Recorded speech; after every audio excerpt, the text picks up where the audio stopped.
Subsídios. Lições Bíblicas. Jovem. Meus queridos irmãos, eu quero complementar a todos com a paz do Senhor Jesus. Você está de novo, outra vez, no canal Rascunho da EBD, que tem por finalidade comentar as revistas da Escola Dominical, da classe dos adultos e da classe dos jovens. Nesta oportunidade estaremos comentando, trazendo subsídio para a classe dos jovens, não é? Nós temos uma lição muito interessante. Aliás, dos jovens é uma das melhores lições desse trimestre, né? Porque vai tocar num ponto nevrálgico que a nossa denominação trabalha, não apoia muito e tal, que é o ministério feminino, a liderança feminina, não é? E o comentarista ele escolheu dois textos bíblicos. Primeiro ele escolheu Juízes capítulo 4, verso 4 e 5, e 2 Crônicas capítulo 34, verso de número 22 a 28. Eu sou o pastor Edivaldo Pereira. Nós vamos trabalhar um pouco sobre as mulheres na Bíblia e na história. Eu tenho um livro escrito sobre isso, um livro que eu estou em pesquisa ainda, não está lançado, mas está em pesquisa, e eu quero explorar bem, veio ao calhar o que eu estava escrevendo já há uns anos atrás, não é?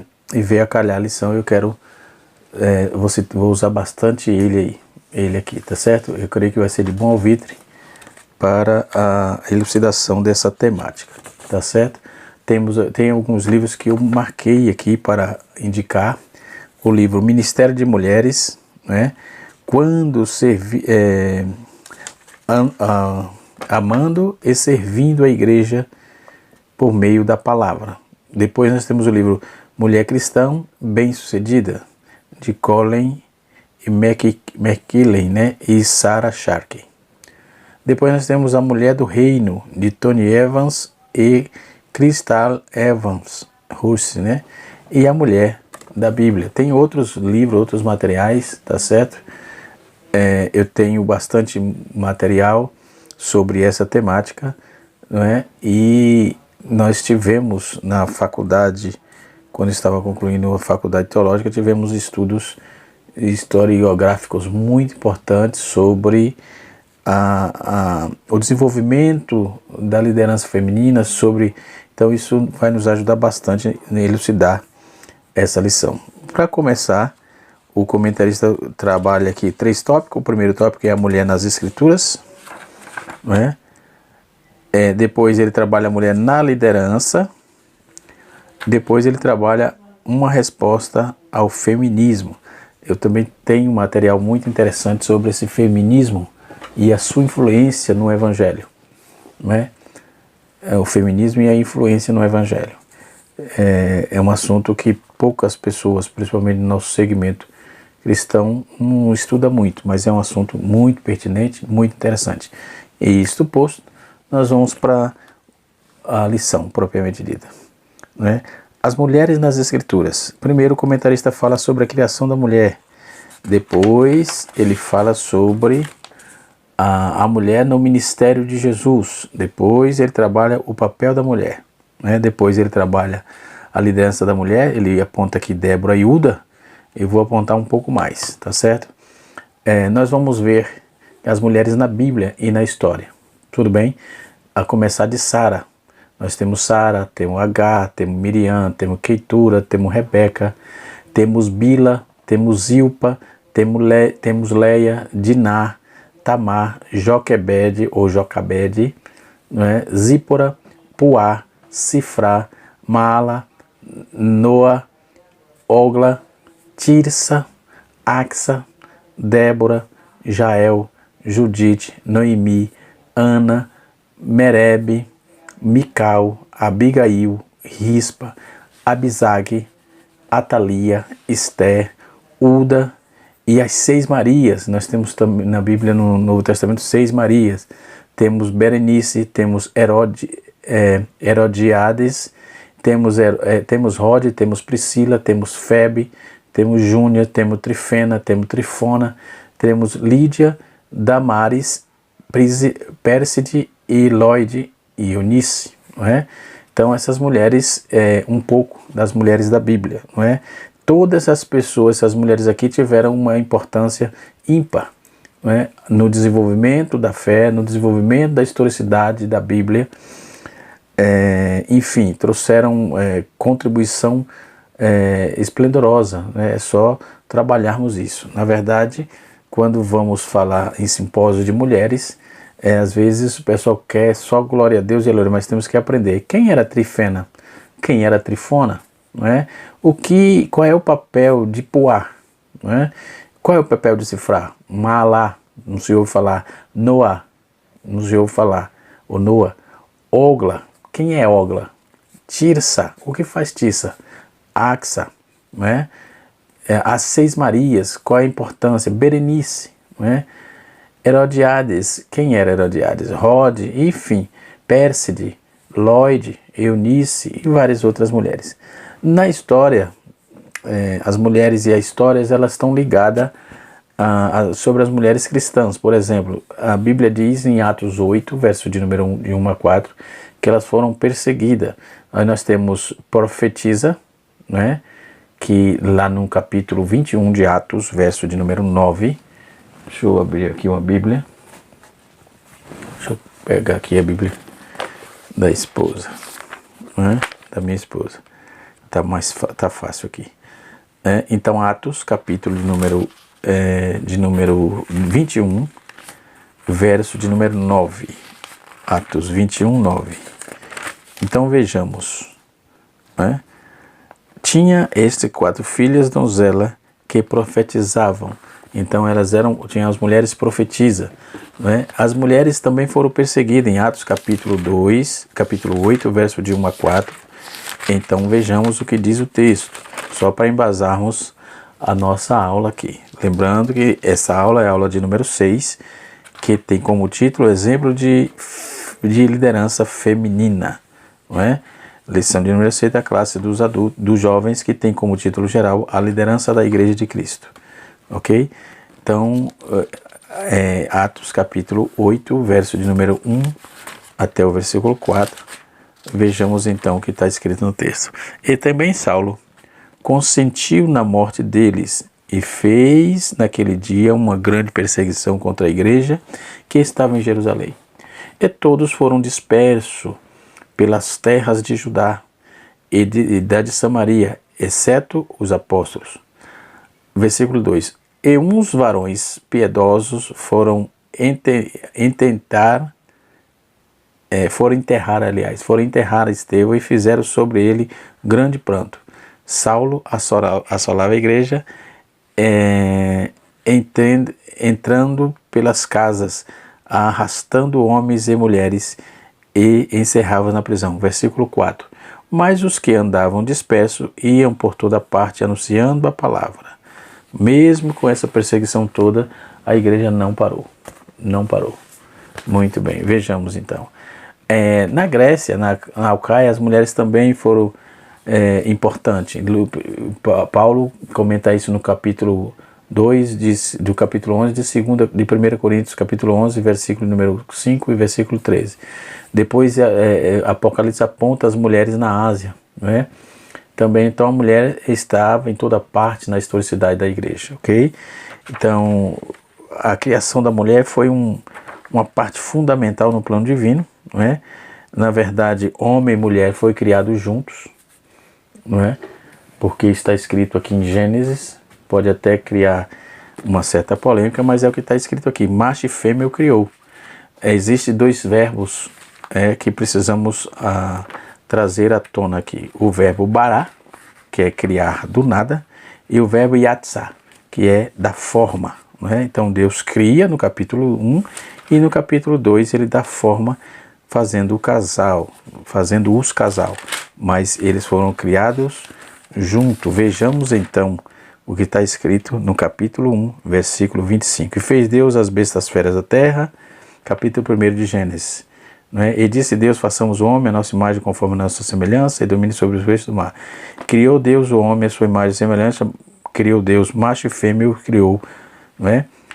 E no versículo de número 28 diz: Deus abençoou e disse: frutificai e multiplicai a terra e enchei a terra e sujeitai a ela.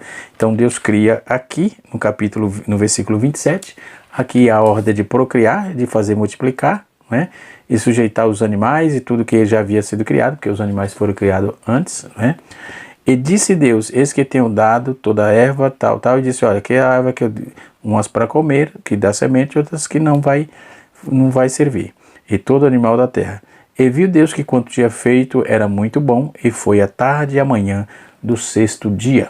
No capítulo 2, verso 18, está escrito: como Deus criou a mulher. Essa palavra aqui é formar, não é? E disse Deus: não é bom que o homem esteja só. Ora, ele não tinha feito homem e mulher junto aqui? No capítulo 27, no versículo 27, que nós lemos, e ainda deu a ordem e abençoou, Deus os abençoou e disse-lhe: frutificai e multiplicai-vos e enchei a terra e sujeitai-a, e dominai sobre os peixes do mar e sobre as aves do céu, né? E sobre todo animal que se move sobre a terra. E disse Deus: eis que vos tenho dado toda a erva que dá semente que está sobre a face da terra, e toda a árvore em que há fruto da árvore que dá semente, servos-ão para o mantimento, ou seja, para comer. No versículo 18, capítulo 2, verso 18, não é bom que o homem esteja só, havendo, pois, o Senhor formado toda a terra. Aí, olha a forma aí, olha o texto, formar aí, tá certo? Então, vejamos o texto muito claro, objetivo e de forma muito contundente. Voltando aqui para a historicidade da mulher. Então, Deus cria a mulher, né? E o comentarista vai explorar aqui a questão de Débora, que foi profetisa, mulher de Lapidote, julgava Israel, tal, né? No capítulo de 2 Crônicas 34, versículo 22 a 28, então Ilquias, enviado o rei, por ter como profetisa Uda, mulher de Salu, filho de Tocate, filha de Haras, e guarda das vestimentas, que habitava ela em Jerusalém, a segunda parte, falaram naquele sentido. E ela disse-lhe: assim diz o Senhor, Deus de Israel, diz ao homem que vos enviou a mim, assim diz o Senhor, eis que trarei mal sobre este lugar e sobre os seus habitantes, a saber, todas as maldições que estão escritas no livro que ele leu perante o rei de Judá. Então aqui está a profecia de Uda, não é? E ela é muito falada sobre isso, pouco se prega sobre esta profetisa. Depois a mulher no ministério de Jesus. Essas mulheres foram muito importantes. Hoje as mulheres são segregadas na igreja. Parece que o ministério é só masculino, não é? Mas as mulheres têm uma importância muito grande. É muito claro saber quem foi irmã Wanda Freire. Eu estou dizendo de quem eu conheci, de quem eu vi já de saudosa memória. Esposa do nosso nobre e muito indigno pastor José Wellington Bezerra da Costa, né? E nós podemos observar a liderança que ela tinha com o seu trabalho, o cuidado que tinha com o seu trabalho, com o que estava fazendo e com o que ia fazer, de forma que ela deixou um legado, não é? Que hoje é herdado também com muita maestria, muito cuidado, com muita dedicação pela a irmã, esposa do nosso pastor presidente da Convenção Geral, a irmã Lídia, né? Lídia Dantas, uma pessoa espetacular, muito cara a nós, muito especial para todos que a conhecem, que a rodeiam, enfim, para a minha família então é uma pessoa muito cara, não é? Tem nosso respeito, nossa consideração e o seu modo de conduzir as coisas, de trabalhar, de liderar, não é? Então, quando estamos ajudando-a, estamos fazendo com muito cuidado e com muito afinco e desejo de ver a obra de Deus crescer, ok? Lembrando do que estamos vendo hoje, não é? Voltando aqui dentro dos fatores da historicidade, o historiador Eusébio de Cesareia, na sua historicidade, inclusive eu ganhei esse livro da IBD, da mão do superintendente presbítero Fábio, né? Meu amigo, gente de primeira linha. Ele fez um elogio a uma profetisa Amia, não é? E montando também no século número 2, século 12, no segundo século, ele fez referência à profetisa Priscila e Maximila, né? Já o historiador vai falar sobre Tecla, né? Tecla e muitas outras mulheres que também trabalhavam na obra de Deus nas igrejas da época, né? Tem alguma historicidade, tem até um material de Tecla que está disponível na internet, você pode pegar. Vai falar de Paulo e Tecla e seu envolvimento com todo o envolvimento historiográfico dele com a Tecla, que, segundo consta nos documentos, ela era uma pessoa de muita eloquência na palavra, uma grande professora, ensinava muito, não é? E assim sucessivamente. Então, a mulher, dentro da perspectiva bíblica e pastoral, teológica e pastoral, nós vamos ver as mulheres, Susanna Wesley, por exemplo, que viveu de 1669 a 1742, era conhecida como as mulheres do movimento wesleyano, né? Também vamos ver Leslie Church, que foi quando surgiu aí os tamancos barulhentos, as mulheres, era considerada como mulheres, esse movimento era dos tamancos barulhentos, era mulheres evangelizando nos anos de 1753, né? Nós temos pregadoras famosas também, como Sarah Crosby, não é? Que viveu nos idos de 1729 a 1804, né? Que foi uma das primeiras pregadoras dos metodistas, né? Que pregou durante 40 anos, né? Nós vamos ver a Grace Walton, que viveu nos idos dos anos 1761, Grace Murray, que ela é líder da Sociedade Newcastle e pregadora também. Nós vamos ver também uma mulher muito famosa chamada Mary Pagel, que foi promovida, ela promovia liderança de reuniões de oração e era conhecida pelas suas orações noturnas, né? Note que todas essas mulheres estavam fazendo alguma coisa, tinham uma notoriedade, liderava aquele grupo que elas cuidavam. Aí nós vamos ver também Sarah Monroe, né, que é destacada pregadora metodista, e aos 16 anos já liderava uma classe, né? Diana Thomas, por exemplo, né, ela atuou no país de Gales. Nós vamos ver Anna Coulter, que ficou conhecida também como pregadora Nani, né? Jane Cooper, que era também conhecida como pregadora, e também Aline Cross, certo? Nós vamos ver Elizabeth Tokin, né? Margaret Davison, né? que era pregadora de Dow nos anos 1970, Anna Ball, que organizou a escola bíblica dominical nos idos dos anos 1769, 11 anos antes da fundação da EBD por Roberto Henkes, né, de vir à tona tudo isso. Mary Bansket, no caso, que era um guia da classe de pregadora leiga, né, liderava um grupo nos anos 1739 a 1815. Sarah Mallett, que pregou numa conferência do Metodista em 27 de setembro de 1787. E hoje há quem diga que a mulher não pode pregar, usando aquele texto de Coríntio, que é um texto cultural, não é? É um contexto cultural, dizendo que a mulher não pode pregar. Não é? Mas isso já vem acontecendo há muitos anos, não é? Visto que o ministério não tem sexo. Ok? No caso, quando a Sarah Mallett pregou, quem estava ouvindo, quem havia permitido foi John Wesley, não é? Tinha dado carta branca para ela. Mary Portels, Elizabeth Smith foram nomeadas para pregadores nas paróquias naqueles dias. Salina Shirley, conhecida como Condesa de Huntington, né? Ajudou Wesley e George Whitefield. Ela tinha 64 capelas e um colégio, um seminário de Trevecca. Era Trevecca o nome do lugar, a região de sul do país de Gales, ok? Então essas mulheres, elas influenciaram aquele tempo na Europa, trabalharam bastante. Fazia, por exemplo, essa Shirley, Salina Shirley, tinha 64 capelas em um colégio para dar aula, né, teológica, enfim, dar aula secular, ensinar a língua, enfim. Então são pessoas que se preocuparam com o desenvolvimento do evangelho e da área social também, e tinham uma liderança sobre todo o seu grupo.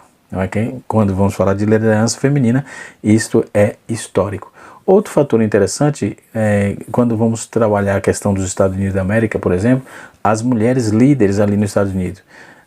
Nós vamos ver Frances Elizabeth Caroline, né, que foi presidente nacional da União Cristã das Mulheres pela Temperança e defendeu o direito do voto feminino e a educação, não é?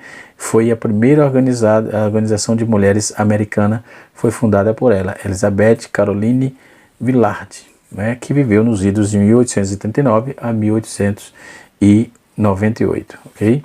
As mulheres latino-americanas, nós vamos ver algumas, por exemplo, nós vamos ver as visitadoras, que foi assim que ficou conhecida, né? Essas visitadoras, ela ia de casa em casa para ler a Bíblia, para as pessoas na época, a Bíblia lida em latim e de difícil acesso ao povo mais simples, mais afastado dos grandes centros daqueles dias. Havia um alto índice de analfabetismo, mas elas iam até a pessoa. A Amélia Ehlers, por exemplo, era norte-americana, mais quatro mulheres da Bíblia como ficaram conhecidas, né? E mais 4 mulheres, era norte-americana no caso, né? Elas ficaram conhecidas em São Paulo, por exemplo, em 1914, 4 mulheres da Bíblia era conhecida assim. Elas realizaram 3.493 visitas em quase 2.500 com leitura de Bíblia e oração, né? Depois nós vamos ver a Núncia Bevilacqua, por exemplo, que nasceu em Corato, na província de Bari, na Itália, mudou-se para o Brasil, fixou-se residência em São Paulo. Ela ingressou na Igreja Metodista em 7 de maio, né, de 1899. Tinha aí como profissão costureira, mas isso não impediu que ela trabalhasse no Evangelho durante 30 anos, né? E assim sucessivamente. São pessoas que foram influenciadoras e foram desenvolver o seu ministério e sua liderança nos seus trabalhos que faziam, certo? No segundo tópico da lição, o comentarista coloca aqui a liderança de Débora e Hilda, não é? Como eu estou dizendo, temos que a liderança de Priscila, a liderança de Lídia, não é? E aquelas demais mulheres que eu citei no início, né? E assim sucessivamente. Depois tinha as visitadoras e apareceu um grupo que ficou sendo conhecida como educadoras. Dentre elas estava Martha Watts, né, que viveu nos idos de 1845 a 1909, atuou como missionária e educadora. Maria Escobar, que era conhecida também como educadora, Carmen Chacon, Leona Glenn, que trabalhou 50 anos no Brasil e era conhecida como missionária Leona Glenn, não é? Eva Eide, que foi a primeira mulher estrangeira a receber a alta condecoração nacional da Ordem Cruzeiro do Sul em 1956, né? A Ordem Nacional do Mérito em 1954, no grau oficial da condecoração, diplomada aí aos generais de renome internacional, dentre outras mulheres. Então podemos observar que há uma notabilidade muito consistente, né, dentro desse conceito. Há uma notabilidade muito forte dessas mulheres, né? Então as mulheres depois vem a mulher dentro da Reforma Protestante. Esse movimento trouxe para o que o movimento trouxe para essas mulheres.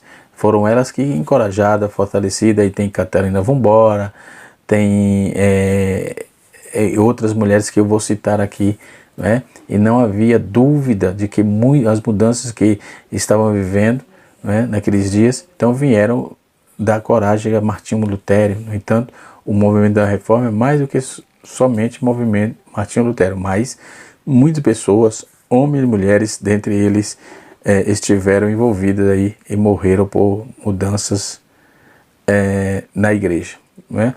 Falando nisso, dia 31 de outubro, hoje, né, estamos comemorando a Reforma Protestante, né?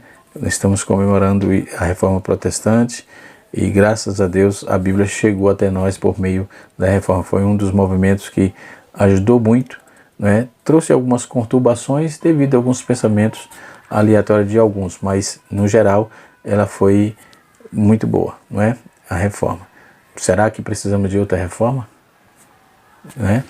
Quando lemos e falamos sobre a Reforma Protestante, logo pensamos dos grandes reformadores, a saber, Martinho Lutero, Felipe Melanchthon, João Megerhang, Bulger Hang, João Calvino, o Eurico Zwingli, né, dentre outros, né? Então a pergunta, pela presença da atual das mulheres no movimento da reforma, e faz alguns anos aí que se faz essa pergunta, que as pessoas perguntam. Então, por exemplo, nós vamos ver que quando vamos pesquisar essa questão do movimento, vamos descobrir que não só foi as mulheres, a mulher muito conhecida como Catarina von Bora, não é? Que era casada com um reformador Lutero. Não só foi ela, mas também várias mulheres fortes, escritoras, teólogas, poetisas, regentes, intelectuais, não é? Dentre elas estava Catarina Zell, que era considerada uma fantástica e corajosa teóloga leiga, que escreveu e publicou várias cartas teológicas em forma de panfletos, também pregou publicamente por 3 vezes, não é? Então, outra que também foi muito conhecida era Angula von Grumbach. Argula von Grumbach também, há muito poucos anos, saiu do silêncio da história e veio à tona, e era de família nobre e que tinha 10 anos, e quando tinha 10 anos recebeu de presente do seu pai uma Bíblia. Portanto, ela sabia ler, tinha conhecimento bíblico. Argula colocou-se ao lado de um jovem professor e tinha sido aí aluno de Melanchthon, né, que eu já citei, que não foram aceitos aí na Universidade de Ingolstadt, né, devido aí às suas idades reformatórias, né, suas ideias reformatórias, mas não é conhecida como a primeira escritora protestante, né? Ela é conhecida como a primeira escritora protestante, escreveu cartas, tipos de panfleto, que foram publicadas e defendia a ideia da reforma como conhecimento teológico, citações de Bíblia, né? Então a Gula foi muito interessante e quebrou muitos paradigmas da época, né? Visto que ela foi a primeira teóloga mulher que surgiu, né, naqueles dias. Então ela trazia a ideia de igualdade, por exemplo, apontando Joel capítulo 2, versículo 28, Gálatas capítulo 33, versículo de número 27 e 28. Né? Então a Igreja Territorial da Baviera, por exemplo, criou há pouco tempo uma fundação no nome da própria escritora, então ficou marcado na história. Depois nós temos a Marie Danetieri, uma ex-abadesa, né, que importante teóloga e atuou em Genebra, na Suíça, né? E nós temos outras mulheres intelectuais do período da Reforma, Olímpia Morata, uma grande conhecedora da linguagem grega, né, de origem italiana. Olímpia aprendeu com muita facilidade as línguas antigas e conhecia muito bem os antigos filósofos, e sua simpatia era uma relação do movimento. A sua simpatia em relação ao movimento da Reforma é influenciadora dos estudiosos humanistas italianos. Com seu esposo, mudou-se para Schweinfurt, né, na Baviera, e lá, surpreendentemente, recebeu o convite da Universidade de Heidelberg para lecionar grego, como conhecimento. A Igreja de Baden, por exemplo, municiou aí o seu seminário, formação de pastoras, de pastores, né? Era chamada de Morata House, ou seja, Casa de Morata, né? Então note que essa liderança, esse envolvimento das mulheres não é de agora, não é? As mulheres têm seu lugar tanto nas escrituras que eu já fiz citação, quanto na história, né? Em qualquer movimento da igreja, por exemplo, da Reforma, as mulheres têm o seu espaço, né? Elizabeth von Rotz, por exemplo, atualmente ela Beth, ficou conhecida como Beth Sigurd, que era considerada a primeira poetisa do movimento da Reforma. Ela escreveu um hino que se encontra na linguagem alemã, que hoje é cantado no templo de Epifânia, né? Ou seja, esse infelizmente não se encontra mais no dicionário português. Contudo, os ganhos reais do movimento da Reforma para a vida das mulheres têm sido de forma grande e avassaladora. Precisamos trabalhar. Hoje, as mulheres assembleianas não dão muita importância a isso, não é? Mas trazendo aqui, faz-se referência à historicidade da mulher e o seu papel na teologia, no pastorado, na ajuda do seu esposo e assim sucessivamente, né? Nesses nomes escritos, Lutero também fala da ética do trabalho das mulheres, sustentado pelo o trabalho era digno, não somente dos trabalhos espirituais, né? Mas ele apontava aí, e por último, ele fala no seu livro da Liberdade Cristã, que ele escreveu em 1520, né? As teses principais desses escritos diz que o cristão é um senhor, o cristão é um senhor, liberino, né? Sobretudo, então ninguém é sujeito, né? Ele está dizendo que o cristão é um servo oficílimos de tudo e todos sujeito. Então a primeira tese é válida, né? É a segunda tese no amor. Então ele coloca a validade de toda essa questão.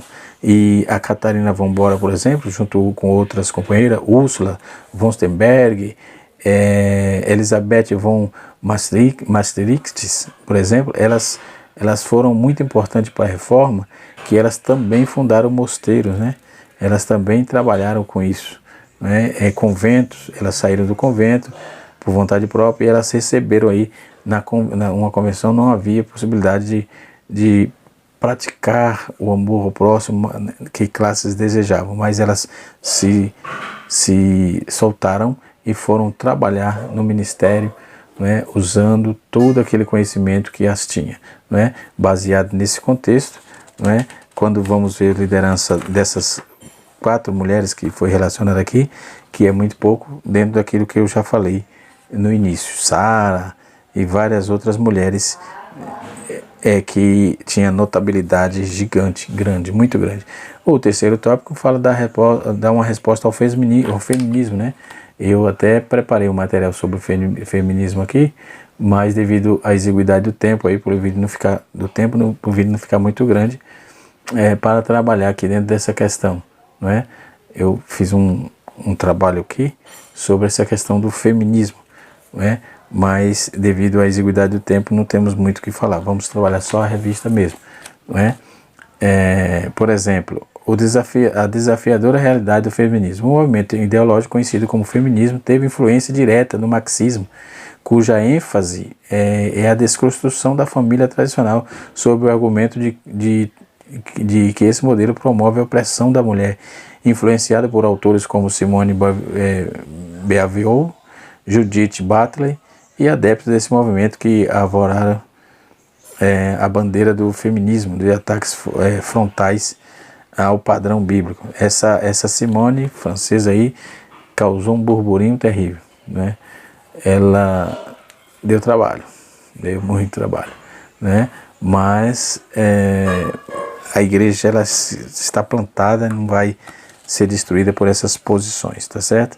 Que Deus em Cristo nos abençoe, que o Espírito de Deus continue falando com os nossos jovens. Espero poder ter ajudado, trazendo informações historiográficas, bíblico-teológica para todos, né? Canal Rascunho DVD, ensinando para transformar vidas.